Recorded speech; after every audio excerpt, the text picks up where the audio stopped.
प्रिय साथियों, इसके पहले हम लोगों ने बहुपद के शून्यक पढ़ा था, जीरोज ऑफ पॉलिनोमियल।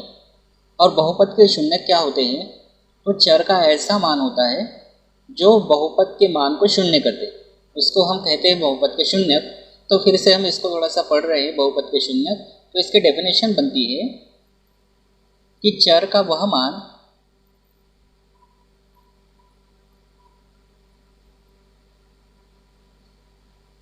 जो बहुपद के मान को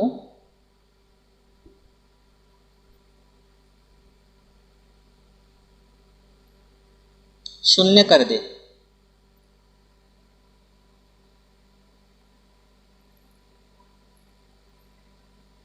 उसे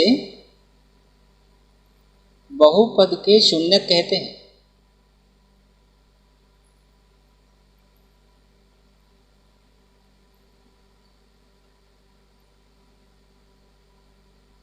ऐसे नाम से ही समझ में आता है कि शून्यक, शून्यक मतलब जो जीरो कर दे, शून्य कर दे, उसको हम बहुपद के शून्यक कहते हैं। चर का वह मान, चर मतलब जैसे एक्स वाई ये चर है, और बहुपद के मान को शून्य कर दे तो उसको हम कहते हैं बहुपद के शून्यक।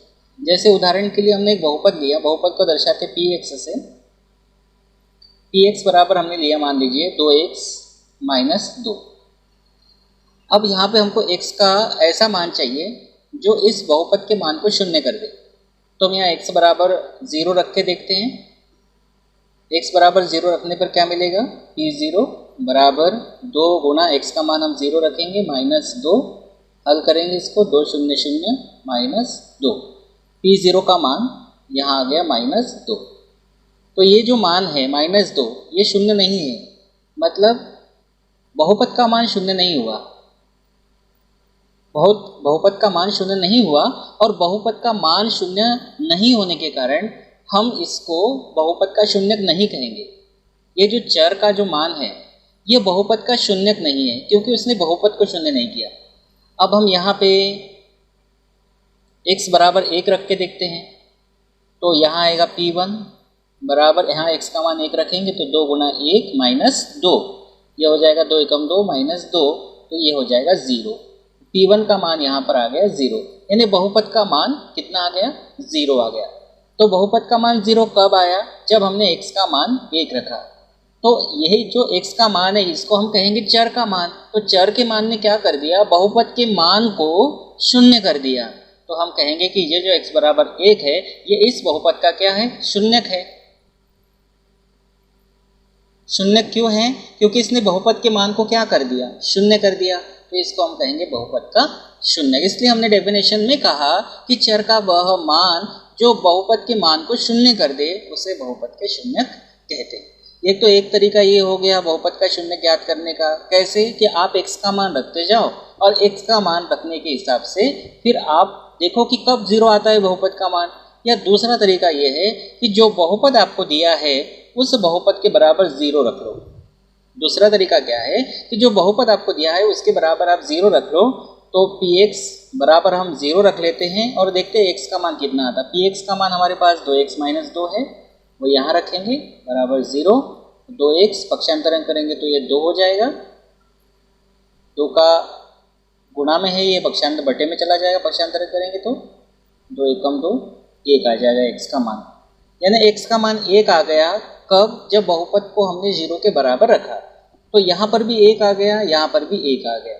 तो कहने का मतलब ये है, एक तरीका तो ये है कि आप x के अलग अलग मान रखते जाओ, यानी चर के आप अलग अलग मान रखते जाओ और रखने के हिसाब से फिर आप देखो कि बहुपद का मान 0 कब आता है। या दूसरा तरीका यह है कि जो बहुपद आपको दिया है उस बहुपद को 0 के बराबर रख दो, जो x का मान आएगा वो बहुपद का शून्य कहलाएगा।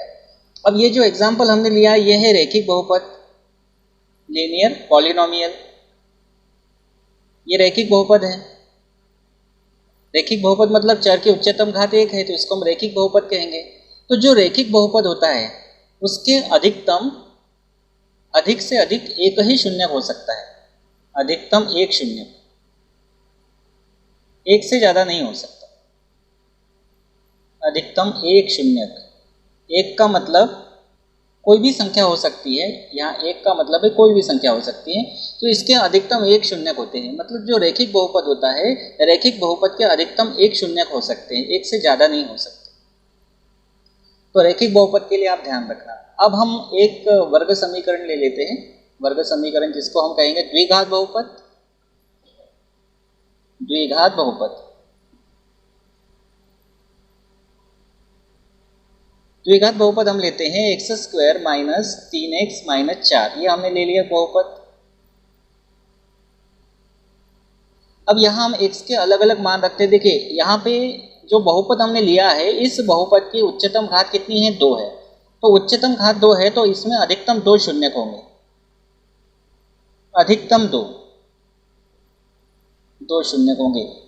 कम से कम एक भी हो सकता है या नहीं भी हो सकता है, तो अधिकतम इसके 2 शून्यक होंगे। यानी सीधे शब्दों में आपको ये समझना है कि जितनी घात है बहुपद की घात जितनी है उतने अधिकतम शून्यक होंगे, उससे ज़्यादा नहीं हो सकते, उससे कम हो सकते। अब इसमें हम 2 तरीके हैं। एक तो आप x के मान रखते जाओ, जैसे यहाँ पे आप मान लीजिए x का मान 0 रख दें। x का मान 0 रखने पर देखते हैं क्या बहुपद का मान 0 आता है क्या, तो ये हो जाएगा p0। यहाँ x का मान 0 रखेंगे तो 0 का वर्ग माइनस 3 गुणा x का मान 0 माइनस 4, 0 का वर्ग 0 माइनस 3 का गुणा 0 में करेंगे तो 0 माइनस 4, तो कितना आ जाएगा -4। यानी बहुपद का मान 0 नहीं आया, तो ये शून्यक नहीं होगा। फिर आप x बराबर 1 रख के देखो, थोड़ा हम जल्दी जल्दी भी करेंगे। x बराबर अगर आप 1 रखते हैं तो यहाँ 1 रखेंगे, 1 का वर्ग 1 माइनस 1 का गुणा 3 में 3 माइनस 4, तो ये हो जाएगा -7 और 1 ये +1 है तो -6 हो जाएगा। तो x बराबर 1 भी बहुपद के मान को शून्य नहीं कर रहा है, इसका मतलब ये भी बहुपद का शून्य नहीं है। अब हम x बराबर -1 रख के देखते हैं। x बराबर -1 रखने पर, x बराबर -1 रखने पर इसी बहुपद में रखना है, तो p-1 बराबर -1 का स्क्वायर -3 गुणा -1 -4 -1 का वर्ग +1 हो जाएगा, क्योंकि ऋण संख्या का जो वर्ग होता है वो धन होता है। माइनस माइनस प्लस, 3 एकम 3 -4, 3 और 1 4 और -4, ये हो जाएगा 0। तो यहाँ पे जो x बराबर -1 है, इसने क्या कर दिया, बहुपद के मान को शून्य कर दिया। तो कहने का मतलब ये जो x बराबर -1 यानी -1 जो है ये बहुपद का शून्यक है, क्योंकि इसने क्या किया, बहुपद के मान को क्या कर दिया, शून्य कर दिया। फिर हम x बराबर हमने 1 रख के देखा, x बराबर 2 रख के देखते हैं। x बराबर 2 रखने पर, x बराबर 2 रखेंगे तो ये मिलेगा p2 बराबर 2 का वर्ग 4 माइनस 3 दूनी 6 -4, तो ये कैंसिल हो जाएगा, ये आएगा -6। ये बहुपद का शून्यक नहीं है। हम x बराबर रखते हैं 3, x बराबर 3 रखने पर चेक करते हैं। 3 रखेंगे तो ये आ जाएगा p3 बराबर 3 का वर्ग होगा ये 9 माइनस 3 तिया 9 -4, 9 से 9 कैंसिल, ये -4 आएगा। तो x बराबर 3 जो है इसने भी बहुपद के मान को शून्य नहीं किया, तो ये भी बहुपद का शून्यक नहीं है। हम x बराबर अब रखते हैं 4, x बराबर 4 रखने पर, तो x बराबर 4 रखने पर क्या मिलेगा, p4 बराबर x का मान यहाँ रखेंगे कितना 4, तो ये हो जाएगा 4 का वर्ग माइनस 3 गुणा 4 -4, 4 का वर्ग 16 माइनस 4 तिया 12 और -4, तो ये हो जाएगा 16 माइनस 12 और 4 16, ये भी आ गया 0। तो p4 का मान यहाँ पे आ गया 0। यानी कि बहुपद का मान 0 कब आया, जब x बराबर हमने 4 रखा और हमने x बराबर -1 रखा। मतलब ये जो बहुपद है, इस बहुपद के 2 शून्यक होंगे -1 और 4, 2 शून्यक है। अब इसके शून्यक हो ही नहीं सकते, क्योंकि ये जो है एक वर्ग समीकरण है, द्विघात समीकरण है, और द्विघात समीकरण के अधिकतम 2 ही शून्यक होते हैं, 2 से ज़्यादा नहीं हो सकते। तो ये तय बात रही कि जो रैखिक समीकरण होता है, रैखिक समीकरण के अधिकतम 1 शून्यक होता है, और द्विघात समीकरण जो होता है इसके अधिकतम 2 शून्यक होते हैं, 2 से ज़्यादा नहीं हो सकते। ये बात बहुत अच्छे से आप ध्यान रखना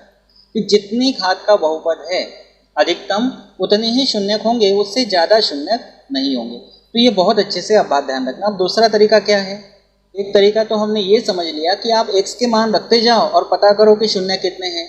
या दूसरा तरीका ये है कि जैसे हमको जो बहुपद दिया है कि x बराबर x² माइनस 3x -4, इसको आप 0 के बराबर रख दो और 0 के बराबर रख के इसके गुणनखंड बनाओ। यानी ये जो है -3 और यहाँ -4 है, तो ये जो -4 है इसको ऐसे दो भागों में तोड़ना है। यहाँ पे कुछ नहीं है, अगर यहाँ पे कोई संख्या होती तो उसका 4 के साथ गुणा करते। ये जो -4 है, इस -4 को ऐसे दो भागों में तोड़ना है कि जोड़ने या घटाने पर -3 आ जाए। तो कैसे कर सकते हैं हम इसको, ये देखिए। 4 जो है -4 है, इसको हम लिख सकते हैं 1 गुना 4 लिख सकते हैं, या फिर हम 2 गुना 2 लिख सकते हैं, यही लिख सकते हैं, या फिर हम लिख सकते हैं 4 गुना 1, मतलब ये यही हो जाएगा, रिपीट हो गया। तो अगर हम इसको माइनस रखें और इसको प्लस रखें तो -4 में से 1 गया तो -3 बचेगा और दोनों का गुणा करेंगे तो -4, मतलब ये हमारा गुणनखंड हो गया। +1 और -4, इसको आगे पीछे हम लिख सकते हैं। तो हम लिखेंगे x² -4 को पहले लिख लेते हैं, आगे पीछे लिख सकते हैं 4x और +1x, मतलब एक सही है, और -4। हमने क्या किया कि ये जो 4 है -4 है, इसको ऐसे दो भागों में तोड़ा कि इसको जोड़ने या घटाने पर -3 मिल गया। अब देखिए दोनों को अगर आप हल करते हैं तो -3 मिलेगा और -4 और 1 का गुणा करेंगे तो -4 हो जाएगा। तो इस तरह से अब इसको अगर हम आगे बढ़ाते हैं, बराबर 0 है, तो दोनों में इसकी जोड़ियाँ बना लेते हैं। इसमें कॉमन है x, तो यहाँ बचेगा x माइनस x कॉमन निकल गया तो 4। इन दोनों में कुछ कॉमन नहीं है तो एक कॉमन निकाल ले तो यहाँ बचेगा x - 4 बराबर आ जाएगा ये 0। तो इसका कोष्टक बाहर निकाल लेते कॉमन, x - 4, तो क्या बचेगा, यहाँ बचा x प्लस और यहाँ बचेगा 1 बराबर 0। तो हम लिख सकते हैं x - 4 बराबर 0, या हम लिख सकते हैं x + 1 बराबर 0, ये लिख सकते हैं। अब -4 है तो पक्षांतरण करेंगे तो ये हो जाएगा +4 यानी कि 4, या यहाँ x बराबर हो जाएगा +1 का पक्षांतरण करेंगे तो -1। तो ऐसे भी करके आप इसके शून्यक निकाल सकते हैं। तो इससे भी हमने शून्यक निकाल लिया, तो शून्यक क्या आ गया, -1 और 4 आ गया। इसके पहले भी हम लोगों ने जब शून्यक निकाला तो वो भी -1 था और 4 था। तो दो तरीके इसके हैं, या तो आप चर के मान को रखते जाइए, और जब आप चर के मान को रखते जाएंगे और जब बहुपद का मान 0 हो जाएगा तो उस स्थिति में आप कहेंगे कि वो बहुपद के शून्यक है। या फिर आपको जो बहुपद दिया है उसको 0 के बराबर आप रख सकते हैं, और 0 के बराबर रखने के बाद, 0 के बराबर जब आप रखेंगे तो 0 के बराबर रखने के बाद x के यानी चर के जो मान आएंगे वो बहुपद के शून्यक होंगे। तो दो तरीके से आप बहुपद के शून्यक निकाल सकते हैं। वैसे ही जो त्रिघात समीकरण होता है, त्रिघात समीकरण, इसको कहते हैं क्यूबिक पॉलिनोमियल, त्रिघात बहुपद समीकरण नहीं, त्रिघात बहुपद। तो जो त्रिघात बहुपद होता है उस त्रिघात बहुपद के अधिकतम कितने शून्यक होंगे, अधिकतम होंगे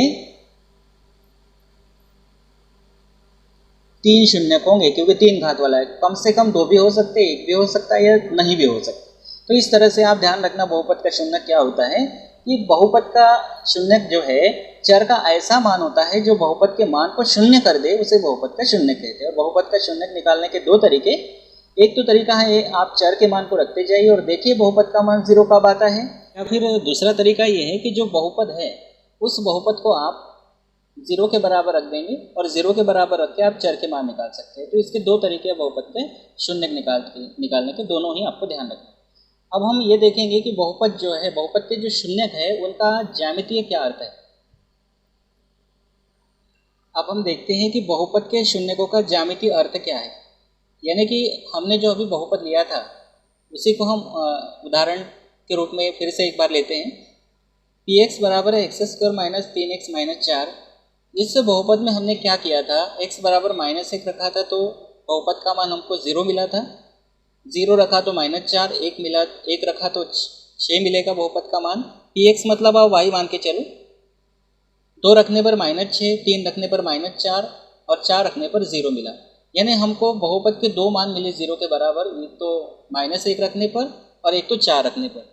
तो ये जो x और px के जो हमको मान मिले हैं, इन मानों को लेकर अगर हम ग्राफ बनाते हैं, क्योंकि ज्यामितीय अर्थ आकृति बनाकर इसको समझाना है, तो इसका जब ग्राफ बनाते हैं तो देखिए वो किस तरह का मिलेगा।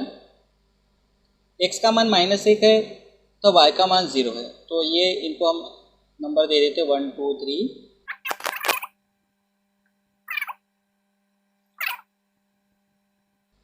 तो हम यहाँ x के मानों के संगत y के मानों को लेकर हम ग्राफ बनाते हैं। तो x का मान -1 है ये, और y का मान 0 है, तो 0 यहाँ पर ही है। तो ये जो बिंदु हो गया वो आपका हो गया -1 0। x का मान पहले लेते हैं, y का मान बाद में। ये वाला जो बिंदु है इसको हम थोड़ा सा इस तरह से दिखा देते हैं।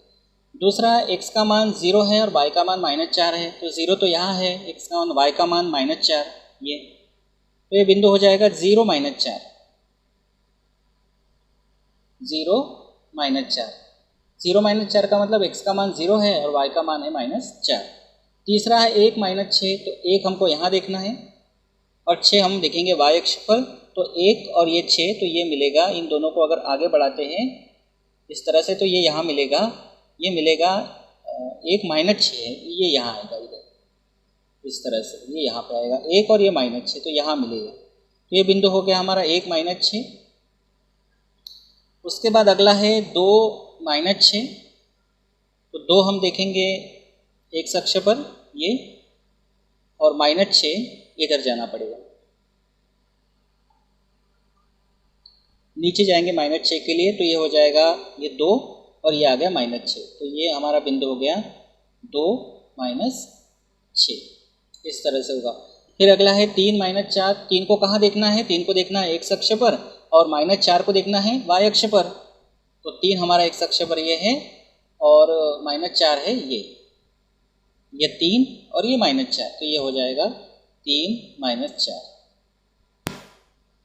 इस तरह से 3 -4, ये 3 और ये -4। अगला है 4 0, तो 4 x अक्ष पे और 0 y अक्ष पे है, तो 0 तो यहीं पर है, तो ये हो जाएगा 4 0। तो ये हमको जो बिंदु मिले हैं, इन बिंदुओं को अगर हम देखते हैं तो ये हमारा किसका मान है? x का मान है, और ये हमारा है y का मान। y का मतलब ही होता है px, y का मतलब ही क्या होता है? px होता है। तो हम ये देख रहे हैं कि जो x का मान जब हमने रखा है तो y का मान हमको 0 मिल रहा है, px का मान 0 मिल रहा है। वैसे यहाँ पे x का मान 4 रखा है तो y का मान हमको यानी px का मान 0 मिल रहा है। मतलब यहाँ पे जो x अक्ष है, x अक्ष पर कौन कौन से बिंदु हमको मिल रहे हैं, कौन कौन से बिंदु हमको प्राप्त हो रहे हैं, वही बिंदु प्राप्त हो रहे हैं जहाँ या जिनके लिए px का मान क्या है? 0 है। यहाँ पर ये देखिए x का मान है और ये px है, तो px का मान क्या है? 0। अगर हम बाकी बिंदुओं को देखें तो यहाँ x का मान 1 है, px का मान -6 है, 0 नहीं हुआ। यहाँ x का मान 2 है, px का मान -6 है, यहाँ x का मान 3 है, px का मान -4 है। तो ये जो बिंदु है ये x अक्ष पर नहीं मिले, क्योंकि बहुपद जो px है उसका मान 0 नहीं हुआ। तो हम क्या कह सकते हैं? हम ये कह सकते हैं कि चर के ऐसे मान हमको प्राप्त होते हैं जो बहुपद को शून्य कर देते हैं, वो हमको x अक्ष पर मिलते हैं। तो ये जो बिंदु है, x अक्ष पर कितने बिंदु हमको प्राप्त हो रहे हैं? 2 बिंदु। हम कहेंगे कि बहुपद के शून्य 2 है, क्योंकि x अक्ष पर 2 बिंदु प्राप्त हो रहे हैं हम लोग। अब इन बिंदुओं को हम मिला देते हैं इस तरह से।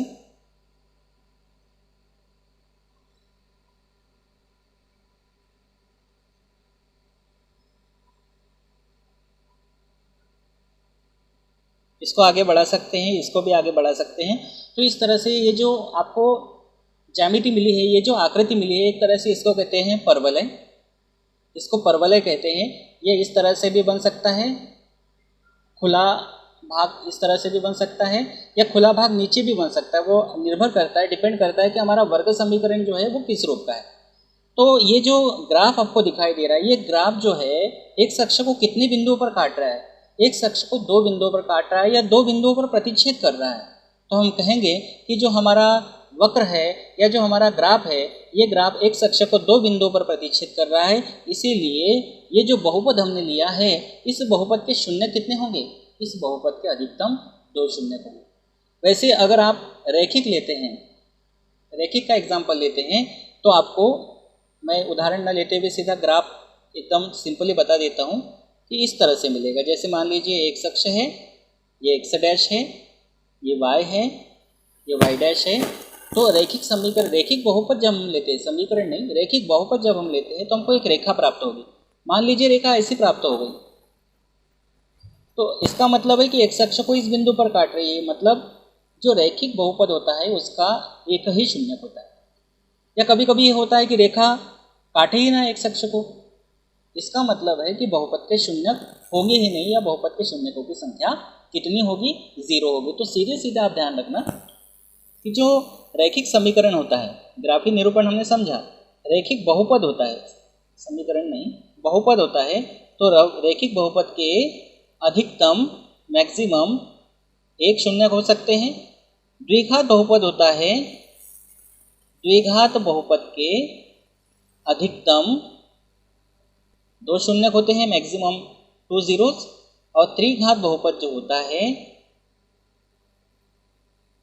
इसके अधिकतम 3 शून्यक होते हैं। मतलब अगर हम कहेंगे ये n घात का बहुपद है, n घात का बहुपद है, तो अधिकतम कितने शून्यक होंगे, n शून्यक होंगे, और कम से कम 1 होगा, कम से कम 0 होगा, 1 नहीं। अधिकतम जितने घात का है अधिकतम उतने शून्यक होंगे और कम से कम 0 होंगे। तो इस तरह से आपको ये इसका ज्यामितीय अर्थ बहुत अच्छे से क्लियर हो गया होगा कि बहुपद के शून्यकों का ज्यामितीय अर्थ एक्चुअल में है क्या। अब हम देखते हैं उदाहरण 1 को। इस उदाहरण में आपको कुछ ग्राफ दिए हैं और इस ग्राफों को देखकर हमको ये बताना है कि इसमें कितने शून्यक होंगे।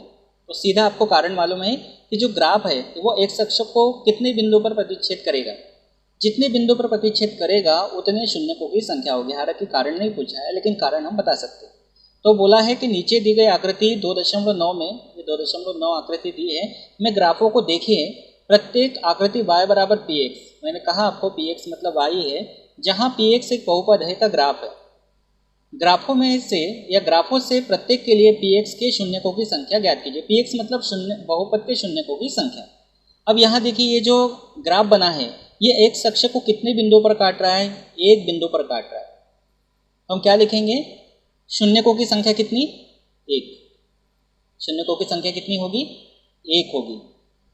यहाँ पर ये जो ग्राफ है ये परवलय टाइप का बना है, तो ये जो ग्राफ है एक अक्ष को कितने बिंदुओं पर काट रहा है, तो 2 बिंदुओं पर काट रहा है। 2 बिंदुओं पर काट रहा है तो बहुपद के शून्यकों की संख्या 2 होगी।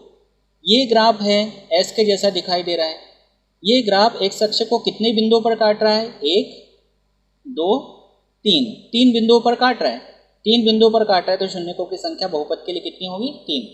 सिंपली आप इसको शून्यकों की संख्या लिख सकते, कारण देने की जरूरत नहीं है। अगला है ये ग्राफ बना है, ये एक अक्ष है, एक अक्ष को कितने बिंदुओं पर काट रहा है, 1 बिंदु पर काट रहा है, तो शून्यकों की संख्या 1 होगी। यहाँ पर ये जो ग्राफ है एक अक्ष को कितने बिंदुओं पर काट रहा है, 1 बिंदु पर काट रहा है, तो यहाँ पर शून्यकों की संख्या कितनी होगी, 1 होगी।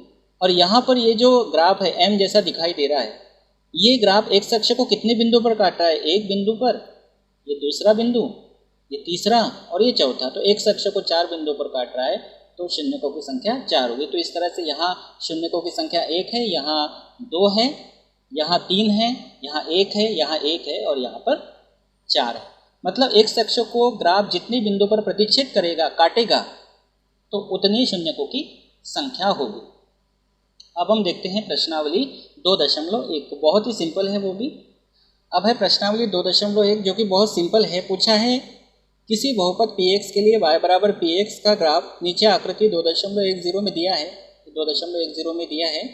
प्रत्येक स्थिति में px के शून्यकों की संख्या ज्ञात कीजिए। मतलब बहुपद के शून्यकों की संख्या आपको बताना है। जैसे पहला है, तो पहला जो है ये जो ग्राफ है, ये जो बना है, ये एक अक्ष को कहाँ काट रहा है, तो ये एक अक्ष को कहीं नहीं काट रहा, y अक्ष को काट रहा है और हमको चाहिए कि एक अक्ष पर काटे। तो ये जो ग्राफ बना है ये ग्राफ एक अक्ष को नहीं काट रहा है, मतलब एक अक्ष को नहीं काट रहा है। तो पहले के लिए ये पहला, दूसरा, तीसरा, चौथा, पांचवा, छठवां है, तो पहले के लिए शून्यकों की संख्या कितनी होगी, 0 होगी। दूसरा है ये जो ग्राफ बना है ये एक अक्ष को कितने बिंदु पर प्रतिच्छेद कर रहा है, 1 बिंदु पर प्रतिच्छेद कर रहा है, केवल 1 बिंदु पर प्रतिच्छेद कर रहा है यहाँ पर, तो दूसरे के लिए शून्यकों की संख्या 1 होगी। यहाँ पर ये जो ग्राफ है एक अक्ष को कितने बिंदु पर प्रतिच्छेद कर रहा है, तो ये 1 2 3 बिंदु पर प्रतिच्छेद कर रहा है, तो शून्यकों की संख्या 3 होगी। अगला है ये जो ग्राफ बना है परवलय जैसा, ये एक अक्ष को कितने बिंदु पर प्रतिच्छेद कर रहा है, 2 बिंदु पर, तो यहाँ पे शून्यकों की संख्या 2 होगी। यहाँ पर 1 2 3 4, तो अगले के लिए हो जाएगी 4, और यहाँ पर 1 2 3। तो इस तरह से बहुत ही सिंपल है, बहुत ही सिंपल, कुछ भी कठिन नहीं है। आपको सिर्फ देखना है कि ग्राफ जो है एक्स अक्ष को कितने बिंदु पर प्रतिच्छेद कर रहा है, यानी कि काट रहा है। जितने बिंदु पर प्रतिच्छेद करेगा, काटेगा, उतनी होगी शून्यकों की संख्या। तो इस तरह से प्रश्नावली 2.1 यहाँ पे हो जाती है आपकी कंप्लीट।